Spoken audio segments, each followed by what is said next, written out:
Hello and welcome to the Film Ireland podcast. I'm Gemma Creagh and I'm chatting with director Frank Berry about his wonderful film Aisha.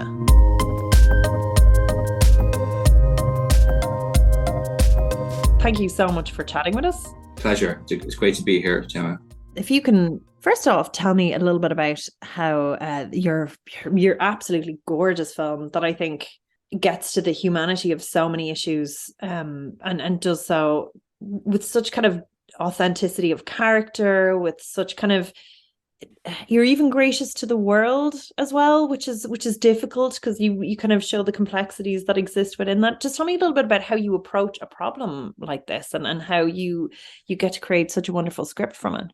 Thank you, Gemma. Yeah, well, basically it's I've been doing this kind of work for quite a few years now, and I developed my way of working and of collaborating and of making films through smaller community videos, and that was how I kind of learned, how to tell stories, I guess, responsibly. That have social something important to say about society.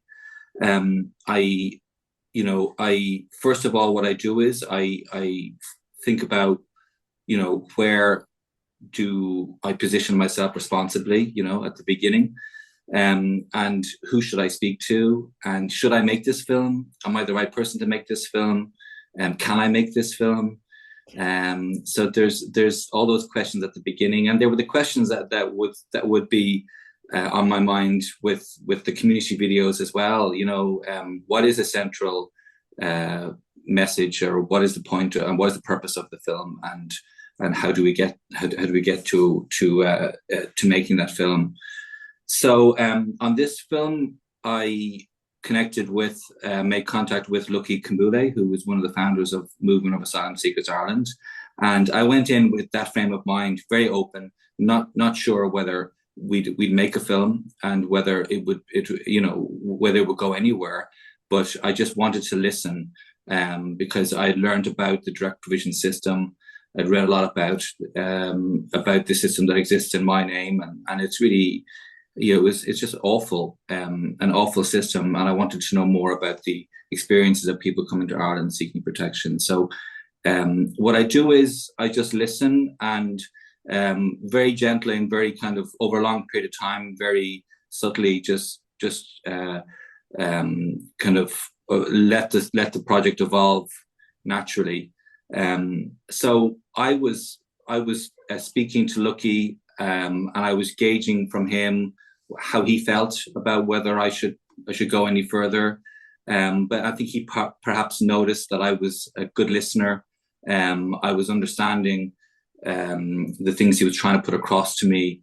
And then I invited him to the cast and crew screening of Michael Inside, my previous film. And, he saw in that film, I guess, what I'm about as a filmmaker.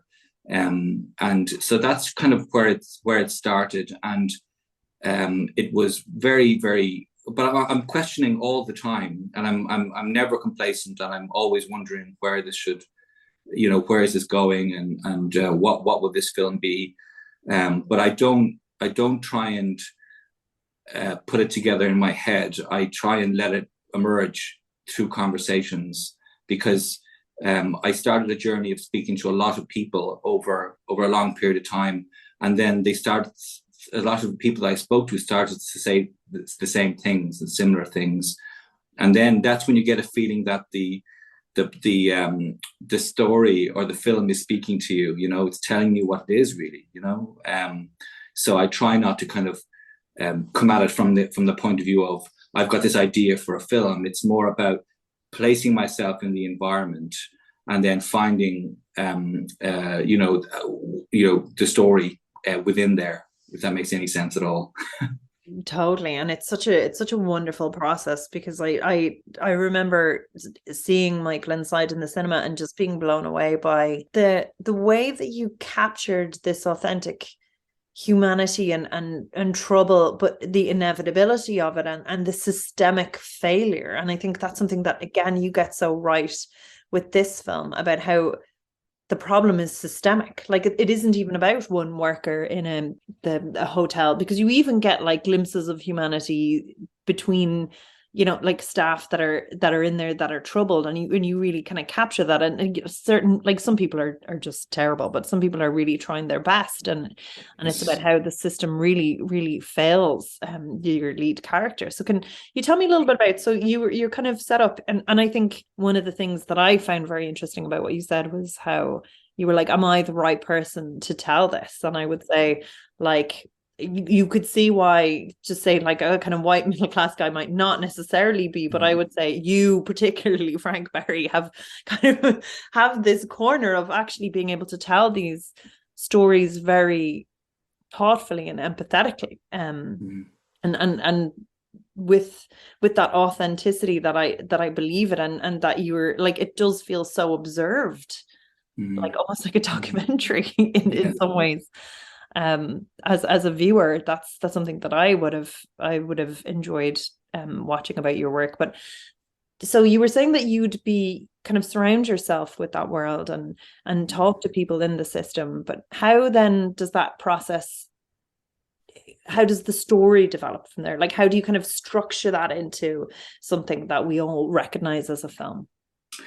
Well, time is a key factor, and you know, the films that I make, they seem quite small as films. They're human stories, but they take a long time. And the way I describe it is that, you know, if you were to hear that I spent 5 years on a film and then see the film, you may expect a bigger film. But the way I describe it is that it's the time is spent not on scale but on depth, really, you know, and you make friendships, and you bond with people. And the people that I collaborate with, obviously, they're very smart. They know your motivations, and particularly over time, when you get to know people, I'm very clear at the beginning and throughout what my place is in the process. I have a craft. My know-how is filmmaking, storytelling. That's my position in the room, and it's you know, and the key part of that process is listening.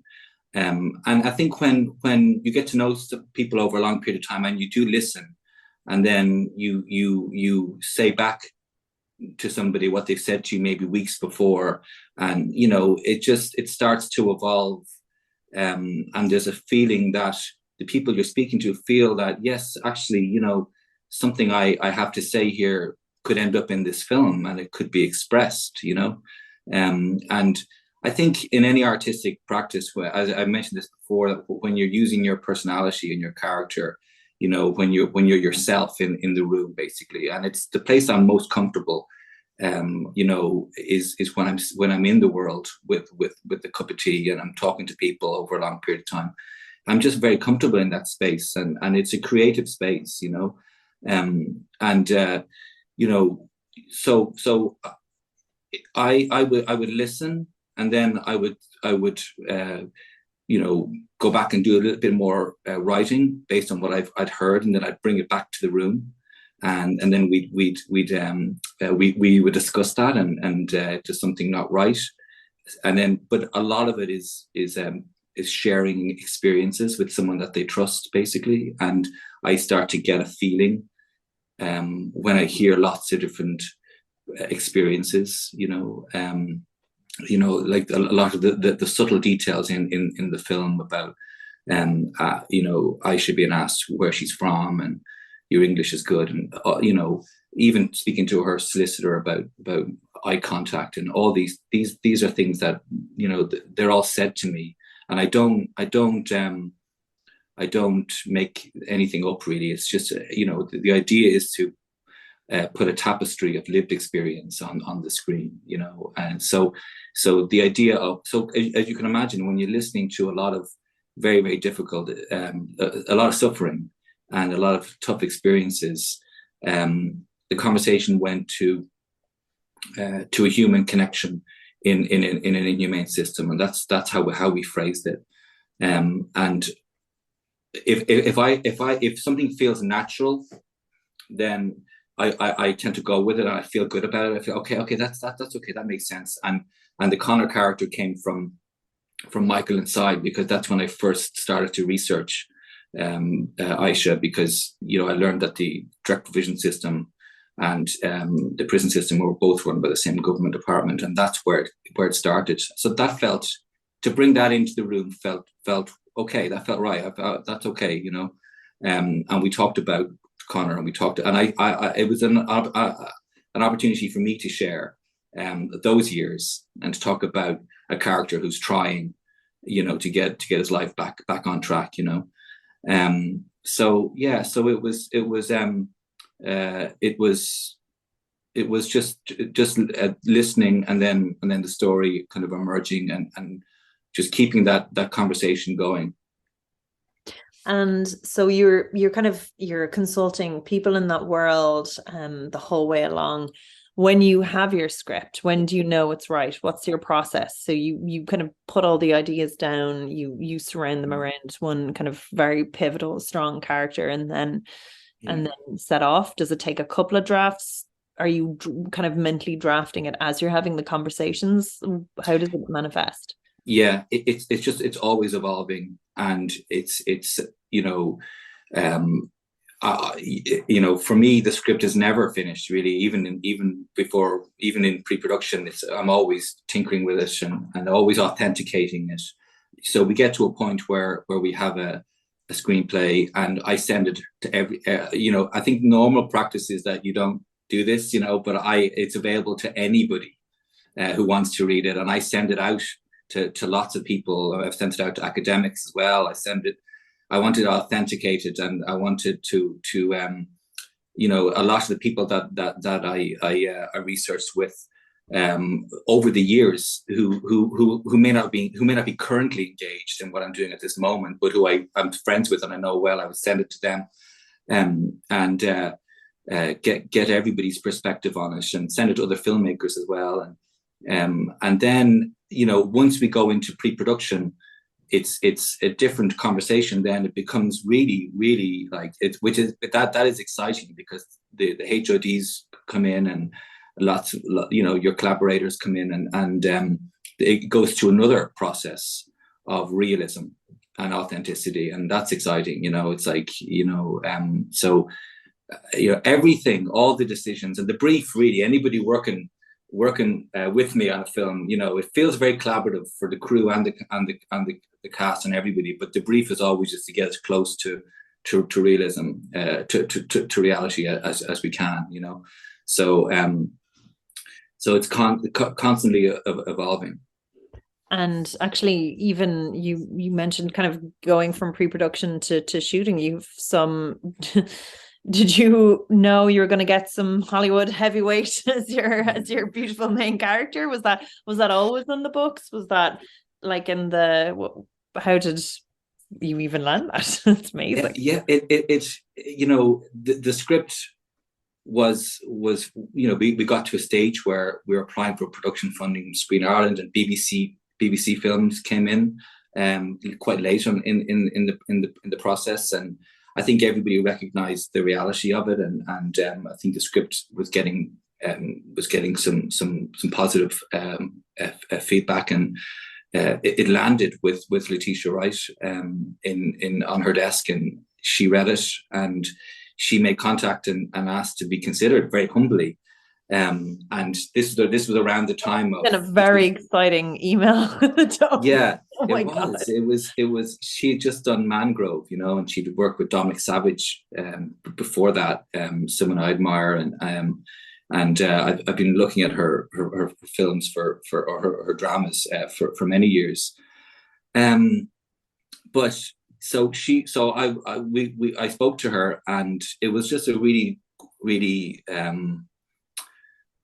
it was a very I don't want to say soulful, but it was quite a soulful conversation. She's quite a soulful person, and she talks about her work in that way. She talks about her work in terms of the purposefulness of it. And I mean, you hear her in her interviews about other films as well. She talks about connecting with something important that might go out into the world and do something, and what she's drawn to. so you can imagine the conversation that we had, where I spoke about all the people that I worked with, and the voice in this film is their voice, really, and she recognized that, I think, in the script. So we got on very well, and I felt that I could only write the character of Aisha to a certain place. I had to kind of, it was a product of all my research and all those, and it was all the voices, but at some point I had to kind of like step aside and let an actor come in and bring Aisha to life, and because I could never write, there's so much realism I could never write as from my perspective. And I knew, speaking to Letitia, that she was going to take the character and say, okay, Frank, and take it from there. And she brought an enormous amount to the character and to the film. She was making suggestions, and I was very, we called the set a live space. And we kind of, most of the scenes didn't change, but there were some scenes that changed quite a bit, and then she brought nuance, and she brought, even sometimes without telling me, I would just see it on screen. I'd be like, wow, okay. It just really felt so not just true, but moving, so it went to another level when Letitia, took over, and as Aisha, and Josh as well, so the script went out into the world, and it's not really something that I had a lot of experience with, but it went to agents and they sent it to each other. Then it ended up landing on her desk, and with Josh it was something similar. The script landed with him, and he responded very much to it. And I was casting Conor for a long time. There was a lot of auditions, and there was a lot. We saw some amazing. It was during COVID, so it was all tapes. We saw some amazing tapes, but you're just looking for somebody. I was looking for somebody that reminded me of the lads in Pathways, when I made Michael Inside, and it just what there was something about a couple of those men. There was a gentle quality to them, and it just wasn't coming across. And then Josh, very, very much, I felt he had that, but I was, concerned about the accent and the level of authenticity, because of course my films are all a lot of non-professional actors, very grounded, very much on the streets, very real, and I very much wanted Conor to feel like that, but I knew that Josh was an amazing actor. I loved him in God's Own Country, and he's just amazing, and I just felt instinctively that he could do it, and that he has a process, and he's a really, really, really talented and intelligent actor. And we talked about Michael Inside. He watched Michael Inside. We talked about that. We talked about the lives that inspired that film. He very much connected to the theme of that film, and we talked about characters that are trying. I just felt that he really latched onto that, and he really wanted to express that. I really felt that that he wanted to express, the lives of people who are trying, and he just, like, his primary research was unreal. He came over to Ireland early, and he just walked around the streets and spoke to people. It was during lockdown, but he still spoke to people on the streets, and then the accents just started to appear, and the posture, and it was quite amazing. So I felt very much, it was a tough shoot because it was COVID and all those things, but I felt I had a great crew, and I had great cast.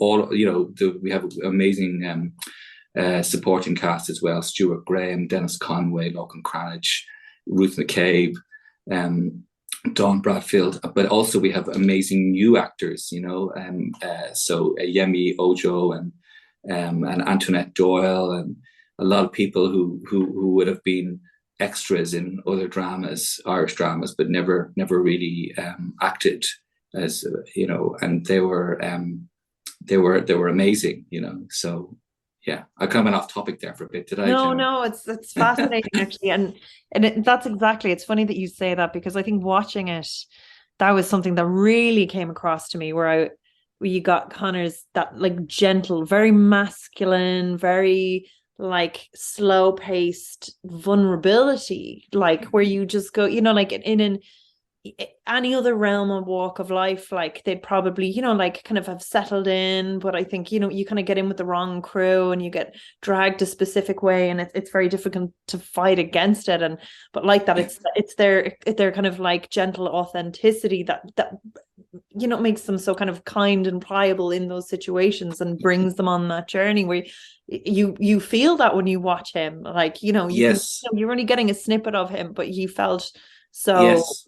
true when you see Yes, him, because where it was like, that's right, because I was constantly kind of surprised, I guess, at the way you are in life. Life is surprising, and people do things that you don't expect sometimes, And for example, when Conor meets his old buddies on the street in the film, they shake hands, there's respect, and there's not, it doesn't go to where you might expect that conversation to go, I remember when I was something impacted on me when I was researching Michael Inside. There was a recently released prisoner came into the workshop one day and stood there, and he kind of was quite intimidating. He didn't sit down.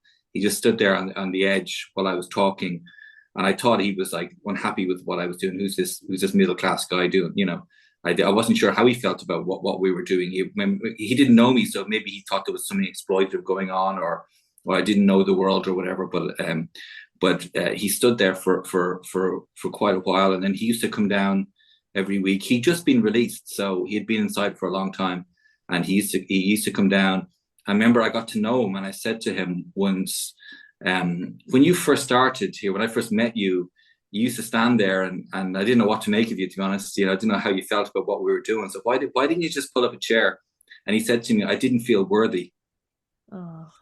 And it was, so you reminded me of that when you said about just another side to people, really. They're not just one thing. And most of the people that I met in Pathways had been inside for drugs, and drug addiction, and and some people would have a slip and you wouldn't see them. They go, or they go back inside, or but there is a that level of realism, I think, is worth putting on the screen, because it's true. But Conor is someone, I think, and all the love-hate shows and all that kind of high-octane glorification of that lifestyle that you'd catch on screen. I think it was really funny when I watched this. I'm from Finglas, and I would have worked in this town centre in this Super Value and Super Quen growing up, and the Extra Vision, and I'd just be in the community. I would have gone to the community centres, and you'd be in that world. And I think I didn't realise I hadn't seen him anywhere until I watched this, or I hadn't recognised that character. And I know him, like he'd be a friend's brother, or he'd be like he'd be someone you'd chat to in the village or whatever while waiting on a bus, and you're like, you actually don't realize that you haven't, that these worlds are depicted, but you haven't seen him. And I was like, and actually when I saw him, I was like, instantly recognized him as that character. Like, that's such a like a gentle, harmless person that you can tell just got caught up in the wrong world, but and like that is so innocent. And you feel you can't help but go like, like in another world, like if they had been if they hadn't have been put in that class, or if they had been in a slightly different space growing up, or had a bit more resources, like they wouldn't be there. So and you speak to people working in the prison system who basically interact with people in prison, or who have been in prison all the time, and so often you listen to people speak with affection, and they understand where things went wrong for this person years ago, and for Michael Inside, the idea was to tell the story of someone who might be an extra in that environment, or in those films, who wouldn't warrant a film made about them normally, because their experiences aren't perhaps dramatic enough, to fit into And I don't mean to denigrate those dramas at all. They're genre work, you know, and you know, they're popular, and they have their own purpose. I think they're tough to watch now, though. Like now, given the current situation, it's tough to watch them now. Like looking back, given everything that has happened in that time, like starting with the Regency and then that evolution from there, where, you know, that world has always existed. And since the 80s, we've always had like heroin culture and drug dealing. But I think, like, I don't know, and maybe that's just where I kind of observed it or whatever. But I think like it's hard for me now to go back and watch those and relax and enjoy them. Yes. That's I think, like, I didn't know what I was watching when I went to see Michael Inside, and I was a little bit like, ugh.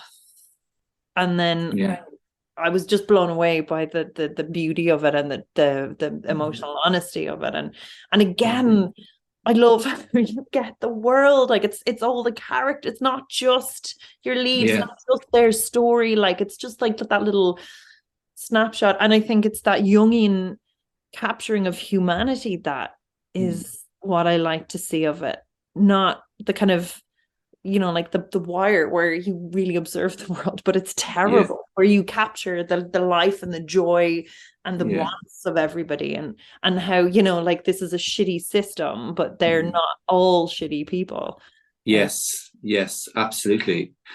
That you know, that it's important that the lived experience is on the screen, you know, for the kind of, you know, integrity of the film is you know, itself, and for realism as well. Like there was people, for Aisha, there was people on set every single day who have lived experience of the direct vision system, you know, and people on screen, people who I met over the years, who are in the film, and it just changes the nature of the shoot and of everything. It just, you know, the film, the crew, everybody is aware of the purpose and of the importance, I guess, of what we're doing, and that so for both Aisha and Michael Side, and also I Used to Live Here as well, my first film, you know, there was performances where, you know, the people, the actors and the non-professional actors truly understood, you know, and the surrounding world as well, were knew what we were doing, and it brings an awful lot of integrity to the films, I think, you know. And tell me a bit about the shoot then. Like, so you've sort of went from living in one very difficult world to living in another very difficult world, and then to film it, and then to go through the edit process. How do you kind of take a step back and relax and watch telly at night and decompress? Like, how do you sort of preserve yourself to be an objective observer? Because it's a very difficult realm to inhabit, and a lot of responsibility that you obviously have taken very, very seriously.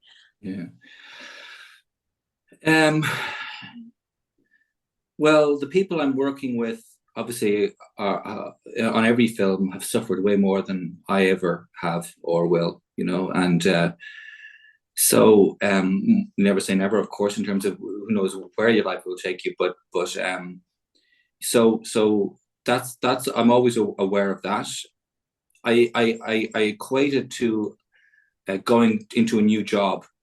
So if you go into a new job and you meet new people and you forge those relationships and you have a common goal, and the language that you use every day is slightly different, and you're learning and you're asking questions all the time, you know, of yourself, but you're kind of challenging yourself, and you know, putting pressure on yourself to do it well, you know. So that's, you know, and then on that job you come home, you know, and you sit down and you watch TV, and you know, but you don't really switch off, because it's a creative practice really, and anybody, as we all know, you know, you know, it's not a 9 to 5, it's not something that you can switch off, you know. But there's lovely moments as well throughout the making of the film, even, you know, from the very beginning, there's a sense of purpose and conviction, and there's fun because the people are wonderful. On every film, I'm still close with everybody, really. That I was close to on all those films. I'm still in contact. I don't think you can go through a project like I Used to Live Here or Michael Inside and not bond with the people and feel that you've gone through something together in your lives that's important to you. Every time I hear the phrase or I read the name I Used to Live Here, I get a bit of a buzz, because it's such an important part of my life and such a special bunch of people I made that film with. And the same with Michael Inside. So it's a bit like going into a new job, really, and it has all the aspects there, that a new job kind of brings. So you're able to, like, I'm kind of asking from a really practical thing where I can get sucked into something and I feel like it can take an emotional weight if I'm not careful, or if I don't set up barriers, like the trauma, like the deep trauma that you're capturing on screen. And again, you do have those beautiful high moments that that's what I love about it. Like, you do, like, the nuance, like the ups and the downs, like it's a terrible system, but it's these wonderful people existing in it. But yes, it's just, and to capture it, I don't know, like, how, so you're just saying that you'd focus more on why you're doing it and not let that overwhelm you, or like you've done it so many times now that you can kind of put up those barriers, or maybe it would be something that you're okay to tackle it in a practical way. Well, it's a great question. It's a brilliant question. It really is. It's sometimes it's very hard, and sometimes you're on a part of the process that is like workshops. That's kind of buzzy and fun, but it's always there. Yeah, it's always there, and it's not easy. It's not easy, But I have great support in my wife. I kind of talk a lot about my work, and I get great support there. And also I get amazing support from the people I'm working with, as well. So there's an openness there, and and I do draw a lot from that from the people I'm working with as well. So it's encouragement, basically, because a lot of the kind of a lot of the stress that I would feel is this going well? Am I on the right path? Is this good? Is this real? And is this are we okay here? I'm looking for validation all the time from everybody, and there is stress there, and I try, and I put a lot of pressure on myself, just to make sure that, and that's where a lot of the kind of stress comes from. I just want to make sure that I'm doing this responsibly. And you have moments where you go, God, well, this is just huge what I'm doing, and then you have a conversation with somebody, and you're looking into somebody's eyes, and and it's if someone tells you, no, this is going to be great, that does a lot, that keeps you going, so it is a roller coaster. There's ups and downs, definitely. Does that answer it in some way? Yeah.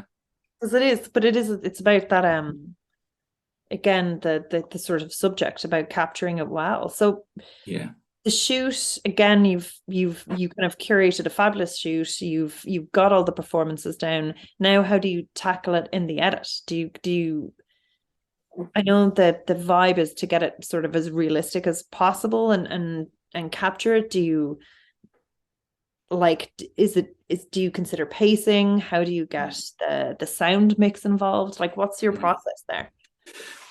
Well, the first thing to say about the editing is that it remains collaborative, even in the edits, because the film is not finished when you're finished shooting it, obviously. So we had a screening of a rough cut in the lighthouse, and conversation continues. Is this okay? So that if I'm told by the people I'm working with on all the films that this is okay, yeah, you're on the right path in the edit suite, that means an awful lot. That's a huge kind of, that's the first audience that I desperately need, to be told that this is on the right track, you know. So I had my editor Colin Campbell, who edited Michael Inside and Aisha, and he also edited the trailer for my first film, I Used to Live Here, and that's how I met him. He's somebody who I feel very comfortable with, and the process that I have in the edit suite really kind of evolved through my friendship with Colin. Really, you know, he's somebody I trust. He's quite quiet, but he will challenge me if he doesn't believe in something, and I kind of learned to rely on that, really. I trust his opinion. Purely, it's not about necessarily about like politically about the film, the content. It's about just the storytelling. Does this work, you know? And maybe we should try this, maybe we should try this, and it feels very free for me, you know. I sit there and I feel like I can say anything, and he'll try everything. He'll just say, well, let's try it, and he'll try it, and it's a big part of the creative process for me, is that space. He does also, he would start some sound editing while he's editing, because a lot of the shots, the way I film, single shot scenes a lot of the time. A lot of the scenes in both films are single shot scenes, so there is a lot of editing goes on with sound for things that are happening off screen, voices, noises that motivate action, just atmosphere, so he would do some sound editing that would be action based, you know, not you know, and then and that would be kind of the basis of that we would take into the sound edit. And we work with Brendan Rehill in Outer Limits, and he's amazing sound editor and sound mixer. And he just, you know, he would understand the world that we were in. And what I really, again, what I was looking for in the sound editing was realism. So we would I wanted it to sound realistically like a direct provision centre. Things that you take for granted when you watch the film, but they're all expertly created by Brendan, you know. And yeah, I mean, it feels like people say it feels like a documentary, but really this, as we all know, it sounds, you know, I mean, all those scenes were completely silent. And you know, he just built a soundscape that was very real. My brief is always just not to stylize too much, you know. I think that a film needs to have a storyteller. It needs to feel that you're being told a story by somebody. It needs to have a sense of a storyteller, which is my position, you know. But I don't want to draw my attention to myself too much. I want to feel like you're being told a story, and you know, but I don't want I don't want the audience to. I want the audience to feel it, and not to think it, you know. And that's the way to approach the editing and the sound, you know, to feel as a storyteller in you know, telling you a story about the real world, you know. So both those collaborators were wonderful, you know. Yeah. And what was the response like? So like it's sort of out there now. Like, again, you could imagine if that level of authenticity, it probably is very close to home for a lot of people and stories. Yeah, it is. Well, initially it screened internationally to start with, which is a first for me. So it screened in Tribeca, and then it screened at the London Film Festival. And that's really, like, just to kind of just say well done for that, because that is the purpose of why film exists, is to share, like, or what I believe anyway, is to share people's personal stories and so that people learn from them. Like, that's the purpose of all stories since the beginning of time. And I think you have highlighted what is such a horrific embarrassment to this country internationally, which is like what you could hope to have done on a global scale with people that maybe have influence. So thank you. Yeah, well, thanks very much, Gemma. I mean, we definitely had those conversations, while making the film. What can this possibly do? Obviously, there's been an amazing campaign to end direct provision over the last few years. Amazing people, and we always said, well, we'll just join the chorus really of objection, and this film can just add to the objection, and really objection should be taking place everywhere throughout society. Everybody should have, somebody coming to Ireland seeking protection and then suffering like that is just, it is shameful, and it's a system that exists in our name, and then so yeah, we had those conversations, and the film going to Tribeca, it ended up, and also in London, it ended up creating people identified very much with it. Like, I had people coming up to me after screening saying that's exactly what happened to me, like literally saying those words to me, in both Tribeca and London, and the conversations were about immigration systems and about just questioning the systems themselves, really, and each system, they're different, but they have so many similarities, and they have different levels of barriers for people waiting to find out whether they can stay in the country or not, and the degree of suffering that those barriers can cause a person. So that was pretty powerful, for those screenings, and then the film was released it premiered in the Cork Film Festival, which was, unbelievable, because we were obviously, it was a very special occasion, the Irish premiere of this film. It was the opening screening, the opening film, which was in the Cork Opera House, which was amazing, and created a lot of conversations afterwards. But the next day there was a screening with Natasha Machetti from the Cork Migrant Centre and Lucky Kambule from Massey, came down, and we had a Q&A, and it was honestly the most powerful Q&A I think I've ever sat in. I didn't speak hardly at all, but there was a lot of people in the audience who had been through a direct provision system, and who spoke, and it was very, very, very powerful, incredibly powerful, and so then soon after that it was released in cinemas, and then it went to Sky Premiere, who have it now on their platform, but it's also screening around Ireland, as part of Access Cinema, and we have a screening in Garter Lane in Waterford at the end of January, and that is there's going to be a Q&A there with the women who helped me research, who are in the film, are going to take part in a Q&A after the film. That's going to be very, very special, because I spent a long time with the Mukisa program in Waterford, and we got to know each other very well, and we're great friends, and so that's going to be very special. So creating spaces really to show the film, because you have to ask yourself, what's the purpose of this really, but it is a I do see these films as a tool as well, to be used, for people to open up conversations.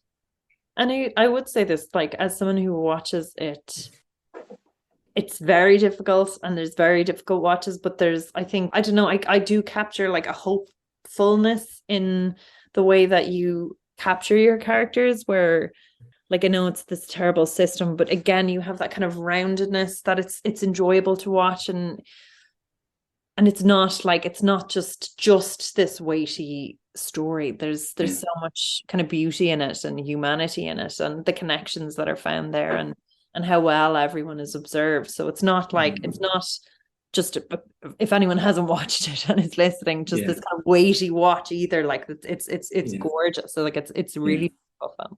And thank you so much. We'll make sure to link to those screenings. Yeah, thank you. Yeah, it's the people in the room, you know, like we're talking about the experiences, but inevitably I think their energy and their spirit really comes across, you know, in the characters, really, because the characters were kind of developed and came to life, and through the collaboration, you know. So that's I think that comes across on screen for sure. Thank you so much for chatting with us. That was just great. Like it was a really gorgeous watch, and again, like it's so important to capture that there. And I think it's just so beautiful. It's so well performed. It's such a beautiful observation, and yeah, like that documentary feel is throughout it. Like it does feel like you're capturing reality in those moments. And it's actually, just out of curiosity, is that why you do the long shots? Yeah, it is. It basically it evolved through my first film. I Used to Live Here. I was trying to it started out as a documentary, and then we were doing kind of test scenes, and I was using coverage, you know, the techniques that you would learn in college, and it always felt at odds with what we were doing. I felt like all the people in that film were non-professional actors, and it felt like I was treating them like actors, and they didn't quite know what I was doing. So I thought, let's try the single shot idea, and then evolve the takes, and it just made more sense to them. And I've kind of just really liked the realism that brings. It makes you feel perhaps that you're in the room, or that you're also observing what's going on as a viewer, and you're inhabiting the same time frame as the characters. It's unbroken, and you know, so that's where that came from. And then I took that into Michael Inside and evolved it a bit,